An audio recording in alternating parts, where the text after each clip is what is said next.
नमस्कार, आप देख रहे हैं सत्ता की परख। यूपी में लोकसभा चुनाव 7 चरणों में होगा। पहले चरण के लिए 19 अप्रैल को वोट डाले जाएंगे। देश भर में पहले चरण में लोकसभा की सीट पर चुनाव लड़ने वाले 161 उम्मीदवार मैदान में हैं, यानी 16% अपराधियों पर राजनीति दलों ने भरोसा कायम किया। नाम वापसी के बाद 8 लोकसभा सीटों पर 80 उम्मीदवारों में 73 पुरुष व 7 महिला हैं।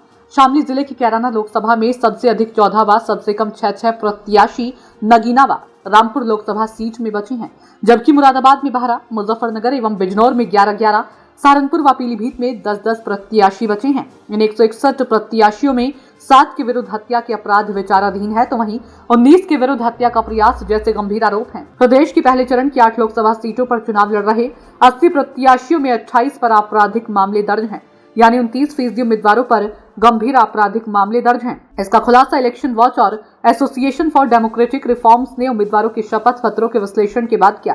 पहले चरण में यूपी की सहारनपुर, मुजफ्फरनगर, कैराना, बिजनौर, नगीना, मुरादाबाद, रामपुर और पीलीभीत सीटें हैं। इन सीटों के उम्मीदवारों की ओर से जमा कराए गए शपथ पत्रों के आधार पर एडीआर की रिपोर्ट आई है। सहारनपुर लोकसभा सीट पर बसपा के मजीद अली के खिलाफ 4 आपराधिक मामले दर्ज हैं। वहीं कांग्रेस के प्रत्याशी इमरान मसूद के खिलाफ 8 मामले दर्ज हैं। इसमें ईडी का केस भी शामिल है। मुजफ्फरनगर में बसपा के उम्मीदवार दारा सिंह प्रजापति के खिलाफ 3 मुकदमे दर्ज हैं। ये सभी धरना देने पर दर्ज किए गए हैं। तो वहीं बीजेपी के संजीव सिंह बालियान के खिलाफ 2, सपा के हरेंद्र मलिक पर 1 और जय समता पार्टी के प्रत्याशी नील कुमार के खिलाफ भी 1 मामला दर्ज है। कैराना में social democratic party of India के प्रत्याशी जाहिद के खिलाफ 1 केस दर्ज है। बिजनौर में आरएलडी प्रत्याशी चंदन चौहान के खिलाफ 3, जय समता पार्टी के अब्दुल बारी के खिलाफ 1 और निर्दलीय जाहिर के खिलाफ 2 मुकदमे दर्ज हैं। नगीना सीट पर निर्दलीय प्रत्याशी संजीव कुमार के खिलाफ 2 और आजाद समाज पार्टी के चंद्रशेखर आजाद के खिलाफ 36 मुकदमे दर्ज हैं। मुरादाबाद में बीजेपी के कुंवर सर्वेश कुमार के खिलाफ 2 मामले दर्ज हैं। इसमें धोखाधड़ी का भी मामला शामिल है। तो वहीं निर्दलीय प्रत्याशी अमरजीत सिंह और जमशेद के खिलाफ 1 केस दर्ज है। रामपुर में सपा के महबुल्लाह के खिलाफ अवैध कब्जा करने का 1 केस, बसपा के उम्मीदवार जिशान खान के खिलाफ, gambling act minority democratic party के अरशद वारसी के खिलाफ 6 और निर्दलीय प्रत्याशी शिव प्रसाद के खिलाफ बलवा करने का 1 मुकदमा दर्ज है। बीजेपी के घनश्याम लोधी एकमात्र प्रत्याशी हैं जिनके खिलाफ 1 भी केस दर्ज नहीं है।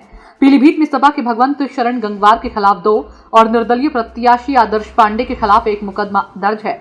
एडीआर की रिपोर्ट के मुताबिक बसपा यूपी के प्रथम चरण के 8 उम्मीदवारों में से 5 यानी 63%, सपा के 7 में 3 यानी 43%, बीजेपी के 7 में 3 यानी 43%, जय समता पार्टी के 2 में 2 यानी 100%, आजाद समाज पार्टी काशीराम के 1 में 1, रालोद के 1 में, कांग्रेस के 1 में 1 यानी 100% उम्मीदवारों ने अपने ऊपर आपराधिक मामले घोषित किए हैं। इस प्रकार आजाद समाज पार्टी काशीराम के नगीना से उम्मीदवार चंद्रशेखर पर सबसे अधिक 36 आपराधिक मामले दर्ज हैं। दूसरे नंबर पर कांग्रेस के सहारनपुर से उम्मीदवार इमरान मसूद पर 8 और तीसरे नंबर पर रामपुर से अल्पसंख्यक डेमोक्रेटिक पार्टी के उम्मीदवार अरशद वारसी पर 6 आपराधिक मामले दर्ज हैं। सत्ता की परख के लिए अवधेश कुमार सिंह की रिपोर्ट।